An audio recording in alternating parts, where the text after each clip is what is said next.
Welcome to What the Friday. Dude, what the Friday?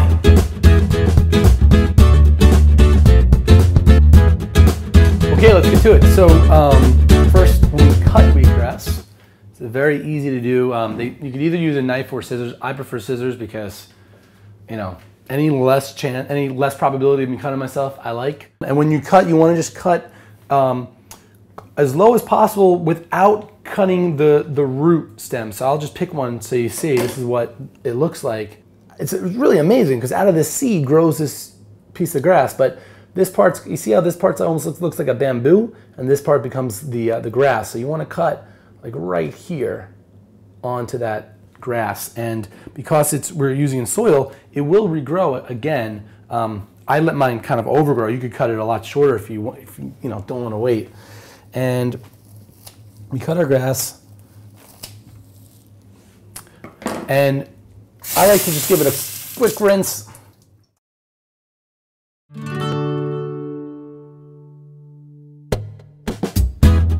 Again, like I always say, you want to do, forget about, don't just start buying all these fancy machines and all this stuff. You know, start out with a basic wheatgrass kit.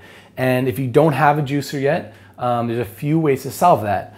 This is going to look a little silly, but you don't want to digest the wheatgrass whole because you'll see in a moment, it's very fibrous. So you want to extract, you want to use something to extract the juice from it. A simple way to extract the juice from it though is our teeth. And you could literally just take the wheatgrass. If you don't have a juicer or you don't want to invest in a juicer yet until you first see if this is something that you could do, you could simply chew on the wheatgrass like it's chewing gum. And again, you don't want to swallow, but you could suck the liquids out. And it's fun. The teeth might look a little green, but surprisingly, this is a wonderful thing for our teeth because having chlorophyll in the mouth will kill bacteria, will freshen your breath, will add trace minerals to your teeth that sometimes get decayed away when we're having acidic things, such as kombucha. Oh no, that's right, I said it. Kombucha is made with tea, which has tannins. Tannins are great, but they could also stain the teeth. Also, kombucha is a weak acid. So when we ingest it, it's going to cling to minerals, causing an alkalinity in the body. However, externally, it is acidic. So if we're drinking a lot of kombucha, especially swishing around in our teeth, it can start to stain the teeth. This is a wonderful thing to kind of complement kombucha, creating more minerals in the teeth. So let me chew in for a little bit, and you get that, okay? I want you to pay attention to what this looks like because I'm going to put it in a juicer now. I'm going to show you the extraction of the juice. It's going to look very similar to this.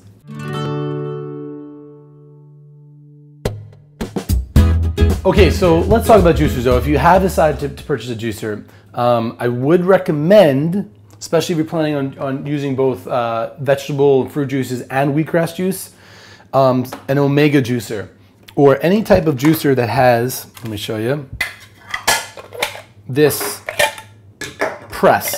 This almost looks like a drill bit, right? It's actually called an auger, and it's like an old school press versus a lot of juicers you see spin around really, really quick. And I'm not judging. I mean, there's also things to say like, if anything that spins around really quick will oxidize quicker and you're destroying all the digestive enzymes. I don't know really too much about that. Really, you want to do something that works. So the reason why I'm using this is because part of me is like, okay, listen, play it safe. If I'm going to juice, I'm going to take the time to juice. I would like to have all the digestive enzymes. But another reason is that this type of auger juicer can do both wheatgrass and fruits and vegetables. The ones that spin around like this really quick do fruits and vegetables really well. In fact, one of my good friends has one, and we had like a juice off, and we'll get just as much juice and probably quicker. This is probably quicker to clean, but very quicker to juice because it just spins around. You could put in like full apples and stuff. This one you have to chop a little bit, but it cannot do wheatgrass and grasses and things like that. It doesn't do a really good job doing spinaches or really any leafy greens, but especially with the grasses. So if you already have a the one that spins around like this, the centrifugal, frugal, I don't know. But if you have one of those, this is then something that you can do to incorporate it by using a blender and a juicer at the same time. And I'm going to show you right now. So a typical juice that I would do, it's cucumbers,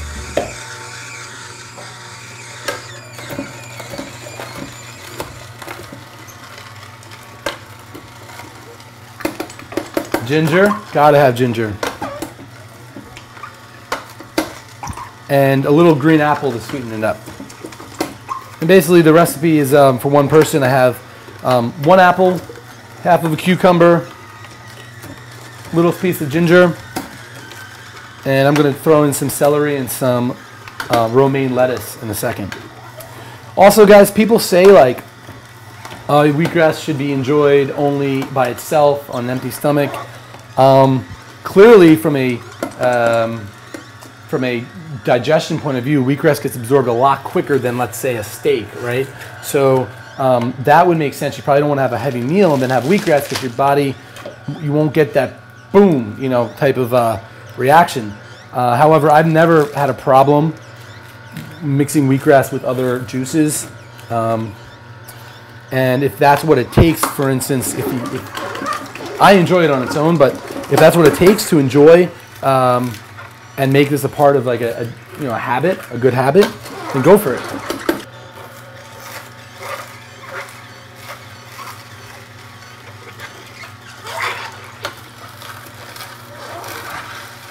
Cool.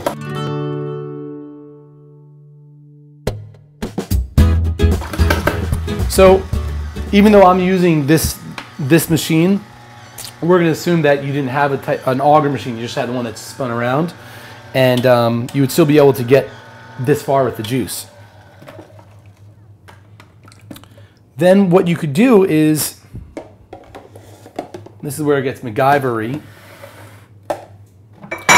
use a blender. Now this is a Vitamix, so it's like, you know, the Rolls Royce of blenders. But you know, before I got like actually I have a Blendtec at home. We're in the commercial studio, but you know, I even used the Magic Bullet and it worked fine, because I'll show you what we're going to be doing.